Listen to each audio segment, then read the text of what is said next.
You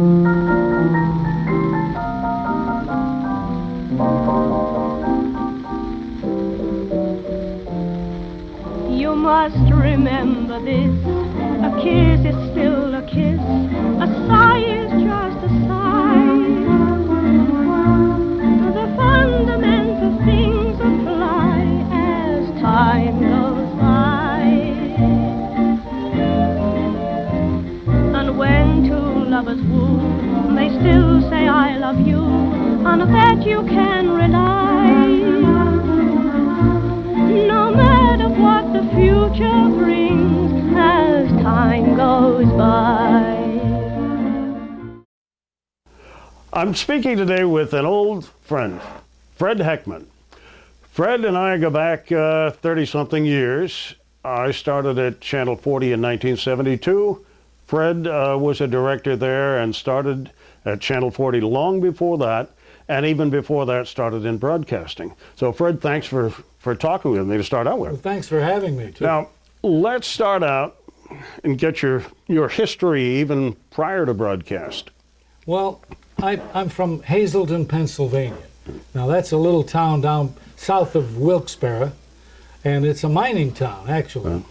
And in the 30s, I grew up in the 30s in that town, about the size of Endicott, is what it was. And radio was what we liked.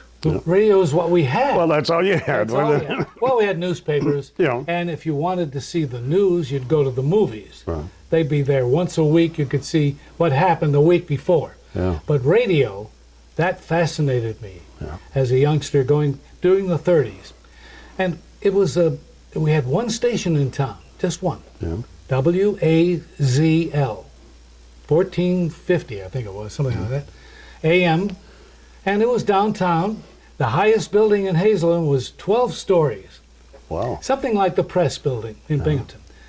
And on top of that was this big antenna, 150-foot tower. Wow. That was WAZL. The studios were on the top floor, and the transmitter was there also. And this is in the late 30s then, or early 40s? Or no, something? This was the late 30s. Yeah. Hazleton had one station, and I was always fascinated with radio. Now, back in those days, people didn't have TV, of course. We'd go to the movies, or we'd read the newspaper, or everybody had a big radio, a console radio in their family room, in their dining room and living room. And every week, the families would sit around and we'd listen to those programs. Jack Benny, Fibber McGee and Molly, you name them. Edgar Bergen and Charlie McCarthy, and the Mystery Theaters and all those, and also the Mercury Theater. And I remember in October 31st, 1937, we were listening to Jack Benny. Sunday night it was.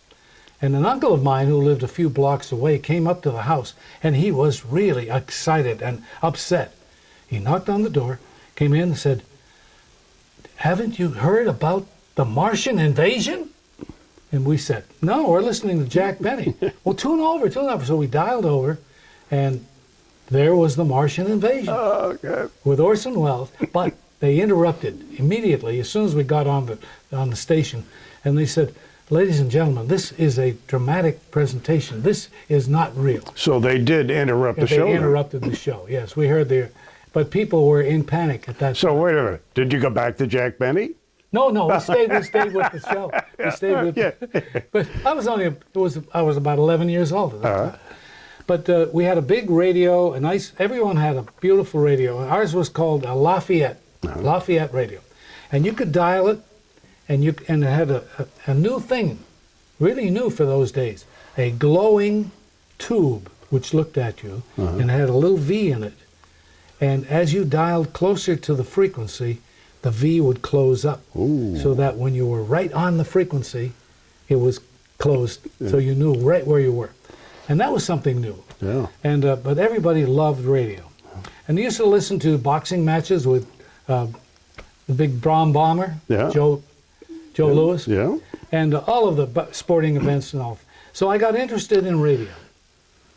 Then I worked on up to 1940s. In the 40s, I started high school. And I went down to this radio station in '42 and put an application in. Now, the year before, I had lost my father and my grandfather, both of them passing on. And I had no brothers or sisters, but I thought I'd like to try something different. Right. And I went into the station and I got the job. I would get up in the morning, going to high school now, walk down, I had to walk about a mile to the station, go upstairs, go up in the elevator, and sign on the station. When there was an engineer there because the transmitter was right there. Right. And we would sign on and I'd do some record playing in the morning, and then at a certain time another announcer would come in, relieve me, and I'd go back to high school. And that progressed along, and then when the summertime came of '42, I was out doing remote broadcasts by then.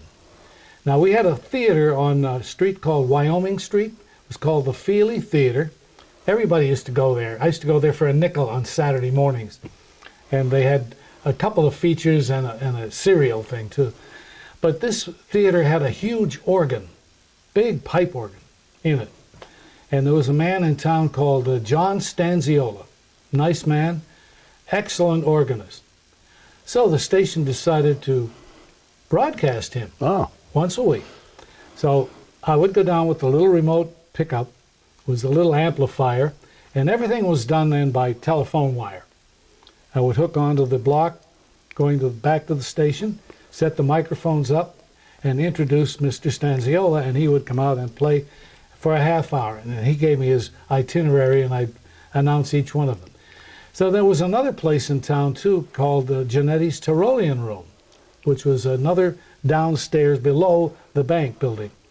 And I used to broadcast there. A man was by the name of Freddie Hauser, and he would play the Hammond organ. That was a beautiful, new Hammond organ, and really good sounding. So would you use 2 mics on the thing, or yes, 3 mics? 2 mics. I'd have one announcer and one announcer and one on him. Yeah. And I learned all this through trial and error, but the guys, engineers, helped me on it. So that I was doing those things and broadcasting also at the studio. We were making our own recordings, too, off of wire. Now, you were still in high school. Yes, still in high school. So then it came up to 1944, and I was going to graduate. And the draft was on, the war was on, of course.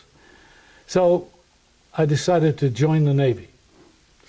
So a friend of mine from high school, we both went down, enlisted in the Navy, and they said, well, we're going to let you, you're so close to graduation. We enlisted in April, and graduation was in June. Yeah. So we'll let you graduate, and then right after you're going to go to the service. So we did that. So in August of that year, 1944, my papers came through, and I had to go and went to Sampson Naval Base up by Geneva, New York, on Seneca Lake. There was a naval base there. It was for training and taking your basic training. I spent 9 weeks there.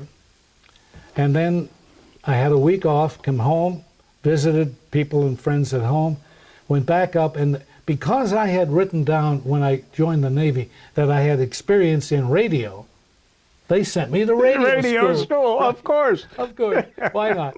So they sent me on a train to Fort Pierce, Florida. Now, we lived in tents out on an island, but we went to radio school and learned, we learned the Morse code and all that. We learned the flag stuff of the Navy and how to operate a small transmitter. So that was my job in the Pretty Navy. good background. Yes, it was. Yeah. And I had good training there. And we swam in the ocean there we were there till Christmas, a little past Christmas, about the 29th of December that year of '44. And I was swimming in the ocean that day, and then we got on a train.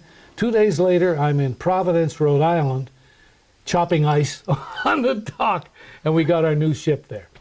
Did our trials out at sea, and then went down through the Panama Canal and out to Hawaii, and was in one battle out there. Yes. So now you were just like a passenger on the ship then. You didn't operate radio or anything like that on the ship? Oh, yes. Oh, yes. Oh, you did? On the ship, I was a radar operator. I moved into radar then.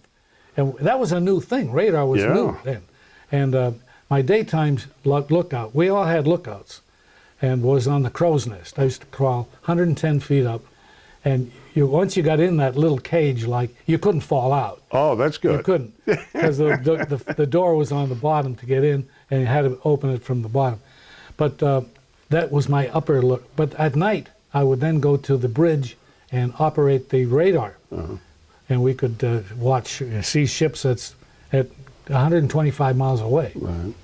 So that was my job there, and I got into one battle, which was the Battle of Okinawa. And I thought it was an interesting story, true, that happened. We went in with our little boats that took the troops in or supplies.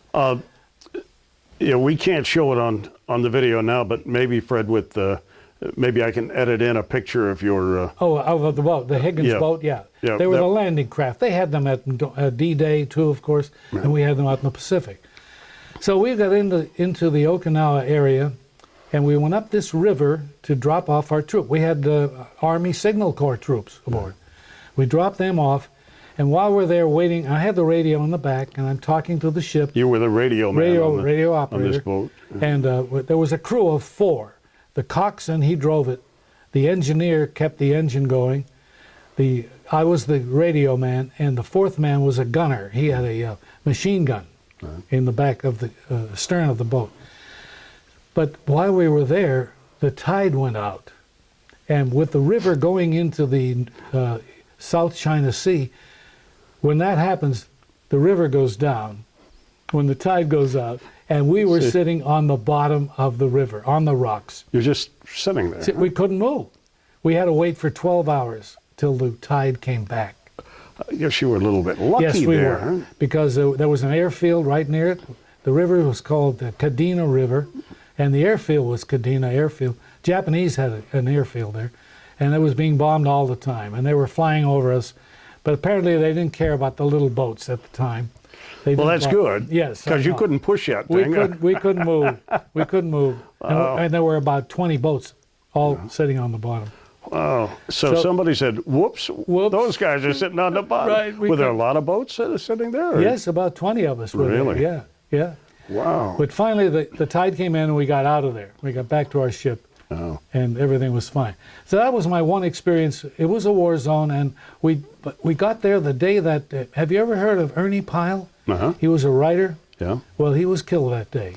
The day we arrived. I thought he was in Europe. No, he was, but I think he came out to a little island called Aishima, and it was right near Okinawa. I'll be darned. Now, Okinawa was about 100 miles long and about maybe 10, 15 miles wide. Something like Long Island. Yeah. And we were down at the southwest end of it. So then how long were you in the Navy then? Oh, then, then we made about 6 trips, 3 trips over and 3 trips back across the Pacific, taking troops home. Oh. So I didn't get out till 1946. Yeah. But that had to be nice work then. The guys are all going home. Oh, right? yes. Yeah. They really enjoyed the trip back. Yeah. And we picked up a lot of troops. Was in Hawaii 3 times, and there was only one hotel in Hawaii at that time, the Royal Hawaiian.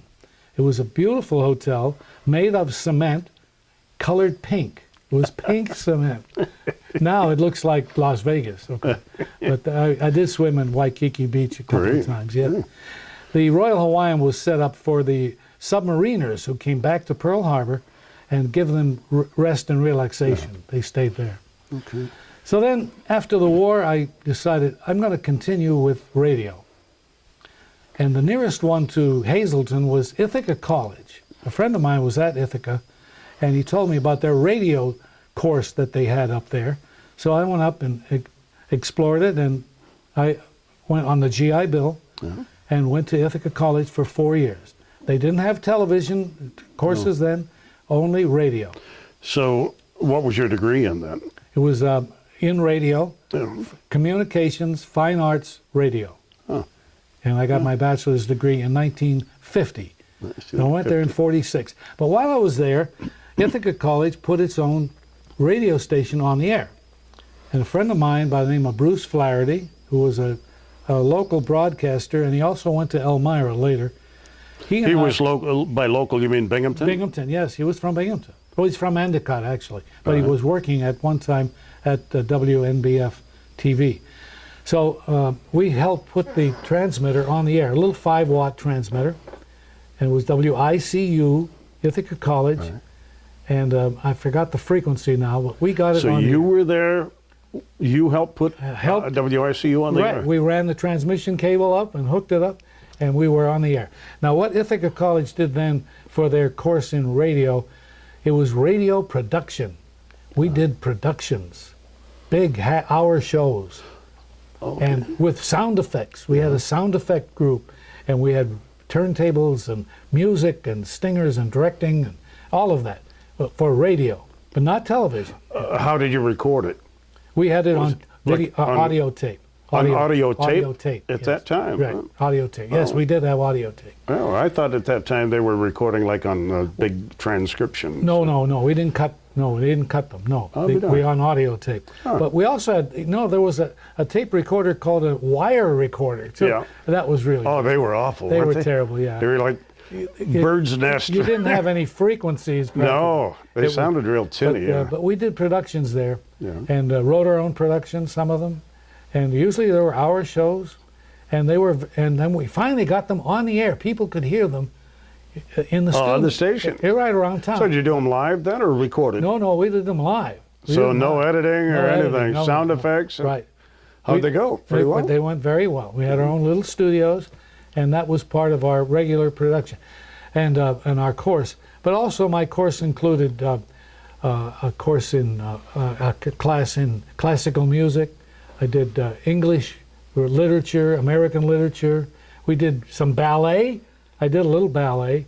But, on the radio? No, in my course. Oh, in your classes? Yeah. And we did Well, that's something I didn't know about you there, yes, Fred. Oh, yes. Did you wear like a tutu? No. No, I still had my Navy boots on. But after 4 years, it was a great experience at Ithaca.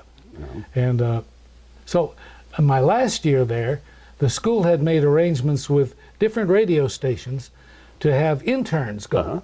So I had a choice. They said that my professor came to me and said, you can go to either Geneva, New York, which I think was WIGV or something like that, or down to Endicott, New York, WENE. They both want an intern. An intern. So I chose Endicott. So I came down and spent 2 weeks at Endicott, WENE, my last year, right around Christmas time it was, and did all the work that an intern would do in a radio studio. Wrote copy for the commercials, did some announcing on newscasts, went out on remotes. We did some remotes. We had a live band come in once a week called the Tune Twisters. Now, and we would do those shows. Where was the studio, Fred? The studios were located at Lincoln Avenue and Main Street. Okay, so they had just been built. They were pretty new at that brand new time, studios. right? And there was a newspaper right next in the same building. The man by the name of Ottaway, Jim Ottaway, owned both the newspaper and the radio station. And so I went back to my classes then after, and they gave me they give you a sort of a write-up on how you did, and that I got credit for it then in college. Oh, for part of my for the internship. For the internship. Then they decided that would I like to come to work for them? Great. Because I was graduating in 2 months. So I did. I went down to WENE right out of college and started working. Did the morning shows first. Opened up in the morning. Right. And but that was different then, wasn't it?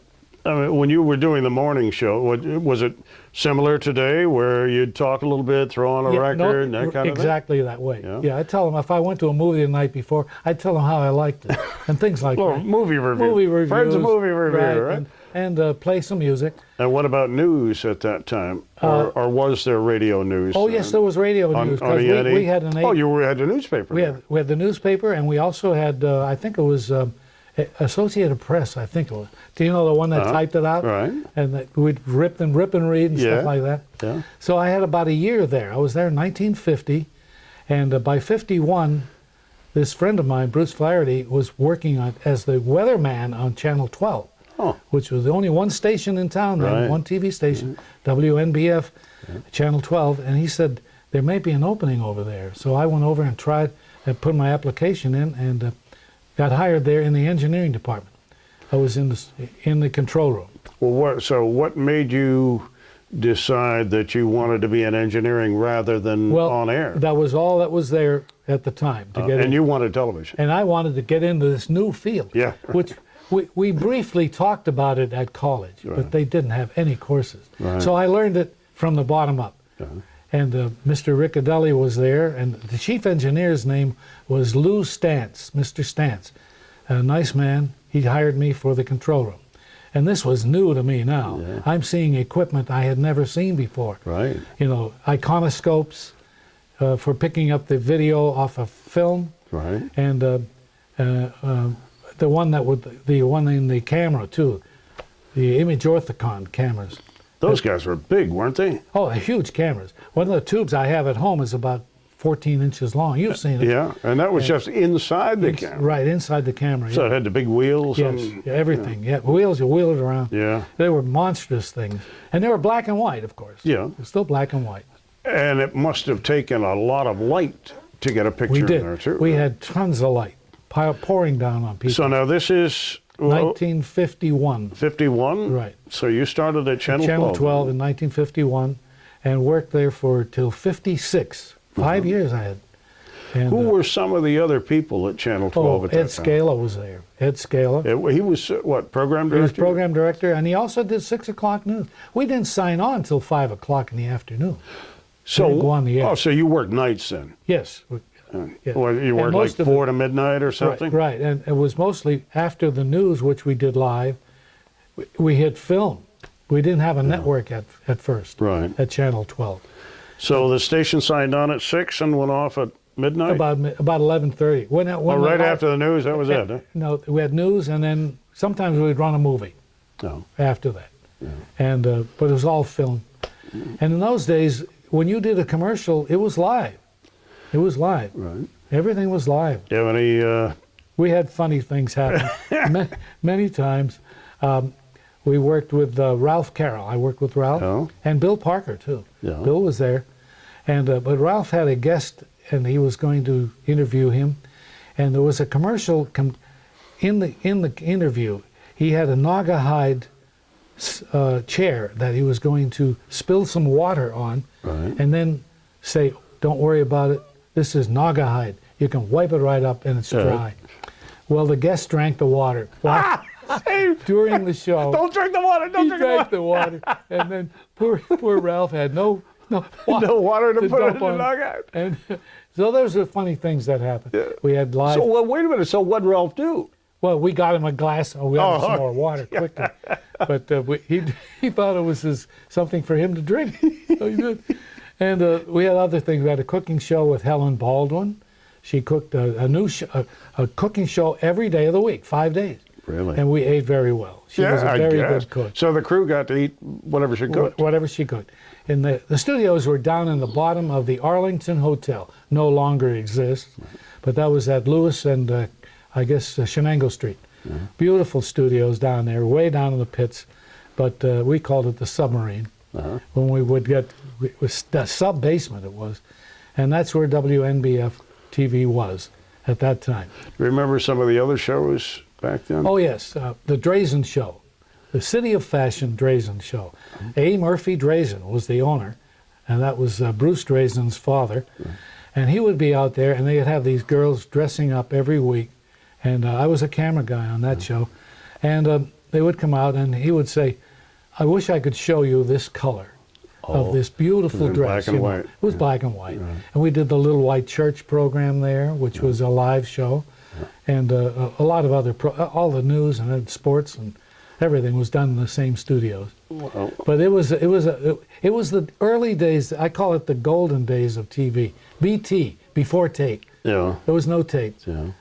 Except audio tape. Well, where did these? You say the station signed on at 6 o'clock, or was it signing on earlier? Then eventually, as months went by, we kept moving it back till finally we got on at like at 1 o'clock in the Yeah, afternoon. because you were talking about a cooking show, We had and a I wouldn't cooking think that would be at night, No, would it? it wasn't. No. We Like an had that- afternoon show. Eventually, it came in the afternoon. I think Yeah. it was. I had one on that cooking show. I was on a camera shot, and the director was Bobby Dunn. He's a good man, and he's passed on now. Very good friend of mine. And I had the last shot. Helen was making a beautiful cake, and she frosted it with this wonderful white frosting. And we always had flies in the studio. They got in somehow. Well, I had a shot of the cake, and a big shot, and the fly landed right in the middle. No. And he got stuck in the icing. And you do a It's close true. up. And Bob was there. He said, "What's that?" I What said, is? "What are you gonna tell?" You're on the intercom, right? Yeah, right. And it was the last shot of that show. And but Fade it to was- black, it was quick. Fade to black. Bob got off. But things like that happen. Oh yeah. Yeah. And I can remember when after I left Channel 12, Channel 40 was going on the air, just getting on the air. And that was in the 50s, 1957. 57, when Channel 40 went on the air. Yes. And the newspaper put Channel 40 on the air, right? That's right. And the newspaper owned WINR radio They also. did also, then, right? yes. So they combined the radio and the news and the TV station in one. Right. So for a while I was doing some radio on WINR, 20 hours a week, and 20 hours on TV. Well, what made you go from Channel 12 over to Channel 40? Well, we had a legal or a union problem. Right. And At Channel 12. At Channel 12. So I decided the new station coming on, and they were going to get NBC because Channel 12 had CBS. So I would try this new station, and it worked out very well. I liked Channel 40, and Riccadelli, Mr. Riccadelli, was the chief engineer there. Right. He had been over at Channel 12 also.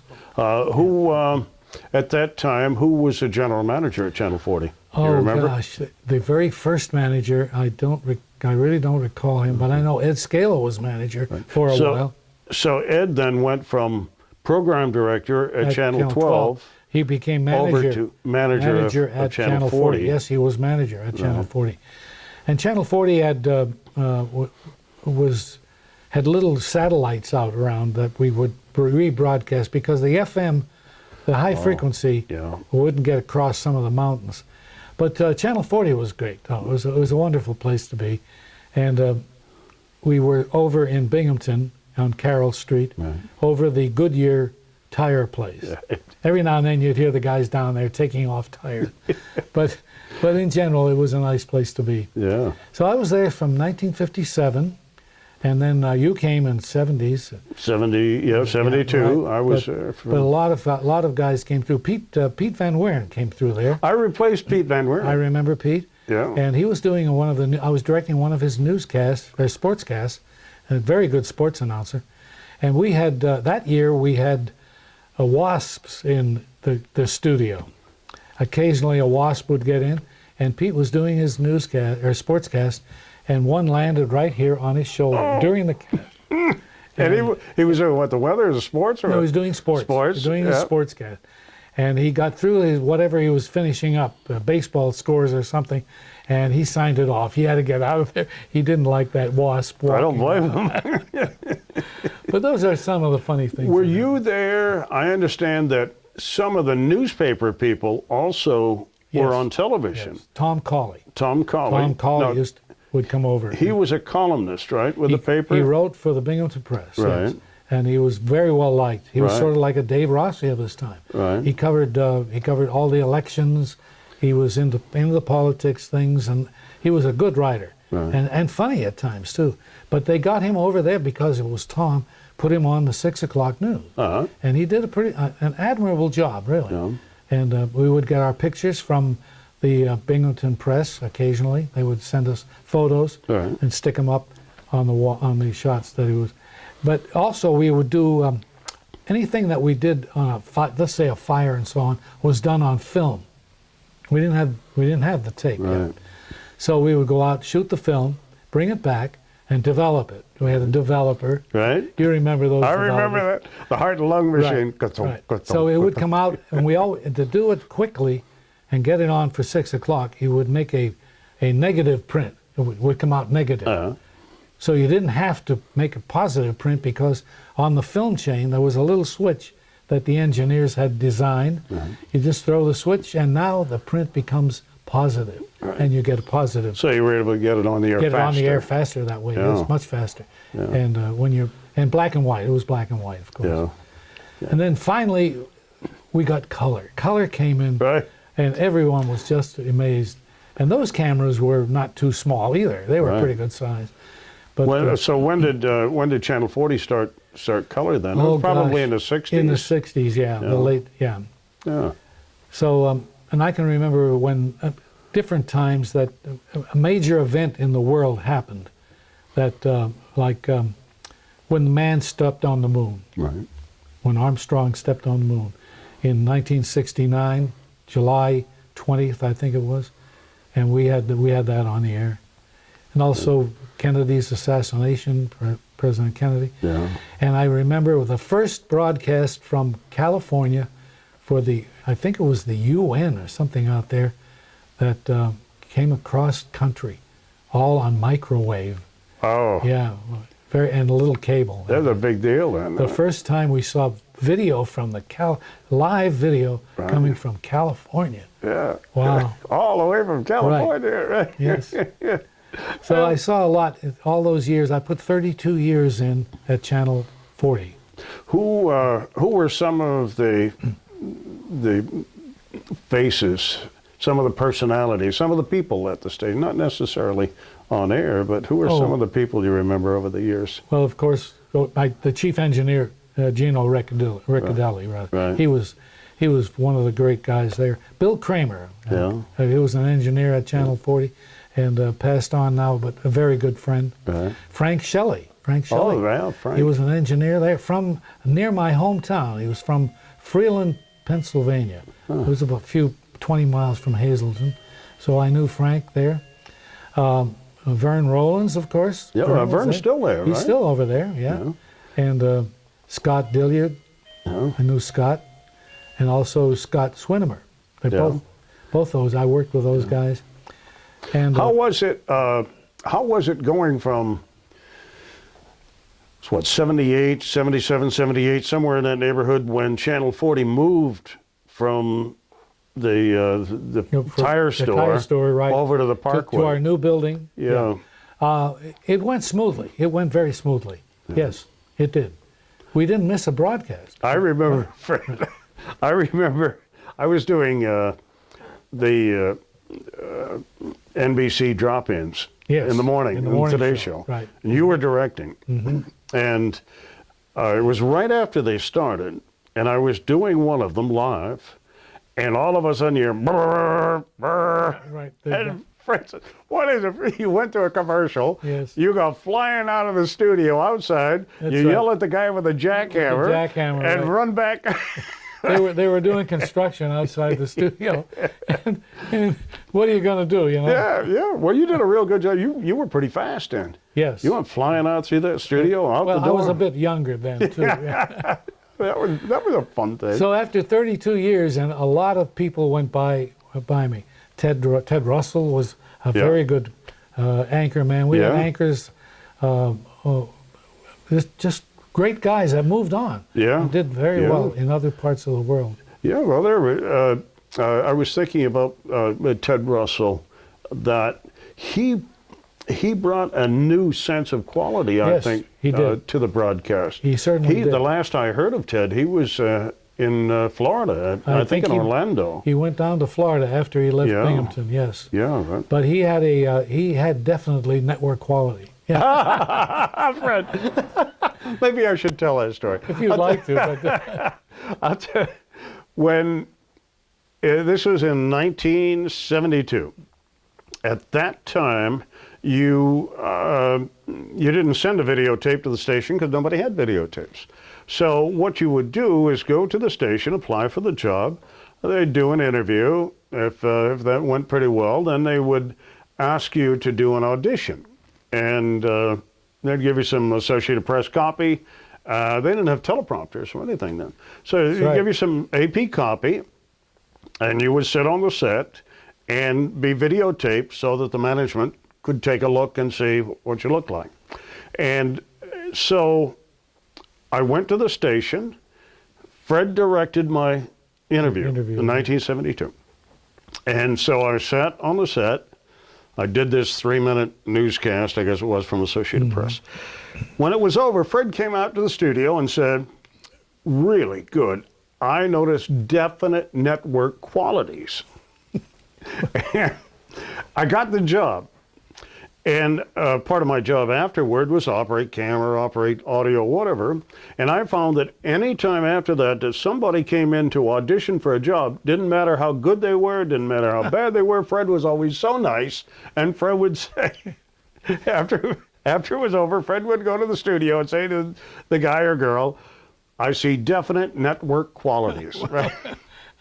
And where am I today, Fred? Well, it worked Not on out. the network. It worked out. Yeah. Well, But they all didn't get to the networks, but some of them did. Yeah. Some of those. But So you had no regrets about going into radio as a career? oh no. Going into I television? Television. I had to get in this new media. Yeah. You know, and because they didn't have it in college. Right. Now they've got studios and everything in college. What do you think about the changes now? With everything is pretty much taped. Well, including lots of the news. Oh yes, it the is. stories That's are right. taped and all. Taped, yeah. And it's instantaneous Yes. now. Now. Yeah. Oh yeah. Now, as I said, I was amazed to see a picture from California. Right. And now we see things around the world instantly. Yeah. But we didn't have satellites up there back in those days. And you look at the young people on TV today, and they probably look pretty much the same way they did 50 years ago, right? Exactly. Yes. Yeah. Yes. They're young people starting out. Yes. And I can remember Chroma Key when we had Chroma. Chroma Key was magic. You know? Yeah. You're standing in front of You this. see a little halo around. Yeah. Well, get the lighting right. Or I was thinking about, you mentioned Scott Dillion a while ago. Yes. I was thinking about his weatherboard. Oh, remember that? He was very good at building things. Let's see, did it go this way or this way? No, he went up and down. Yeah, he had it on shades, right? Shades, right. So we'd see the national and the state, He built his own regional. weatherboard, Yeah. and it worked. It worked. Yeah. And one board was the United States. Yeah. And then the next board was New York State. Yeah. And then the next board was Binghamton, New York. Yeah. And he would pull them down, and one would go up, and it worked. And I guess we should put in here that Scott was the one that came up with the word kamikaze curve. Yes. Within about 6 hours of the day that they opened that, there was an accident there Right. on that curve. Somebody slid off, Yeah. and he said something about that's like a kamikaze curve, and it stuck. Yeah. And We got to mention Carl Wall in here too. Carl, yes. Carl always broke me up when. Carl was. At that time, you were allowed to smoke there. Yes. And Carl always had those big cigars. Big cigars, and he was a laid-back anchor man. Really laid back, but he did a good job. Oh, Fred, I'll remember that time when, at the end of each newscast, we had a close-up. Yes. There was a 5-minute 5-minute interview. close-up, right. And I'll never forget the time when you were directing, and whoever was on camera, you would say, okay, give him a 2-minute signal. 2-minute signal, 1 minute. Give him a 1-minute signal, and then give him a 6-minute signal. Yeah. Yes. They said, what? We don't have the Have a tape tape. up there? So there was no tape for the close-up. That happens. So Carl looked up, gets a 5 minutes, I guess it was a 5-minute Yes, signal. I gave him. So I remember running out to the AP machine and dragging this stuff. So Carl rip would and have, read. Yeah, rip and read. So Carl, and it didn't bother Carl. No, it didn't. No. He just read that Nothing stuff. bothered No, Carl. nothing bothered Carl him. would just go right on with it. And, Yeah. Yeah. Yeah, he was real laid back. But I'll just never forget that time. You're giving me to count 3 minutes, 2 minutes, 1 minute, 5.5 minutes. Sorry, we don't have the next show ready. All right, Fred. Well, I really appreciate your sitting down and talking about this stuff. Right. Well, in 1990, I decided then that I think I will leave it and try try working for you once in a while. There you go, once in a while. Yeah. Well, I really appreciate it. It's been fun talking with you. So thanks for coming over and thank you. and talking. And I guess that's about all of my life anyway. There you go. Right. This Thank is you. your life, This is Fred Heckman. Right, thank you. Okay.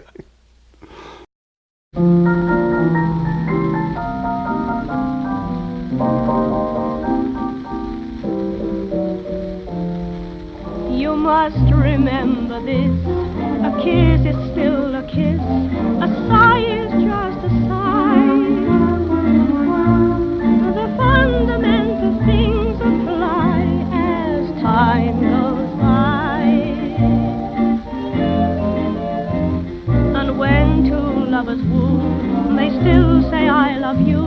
On that you can rely. No matter what the future brings as time goes by.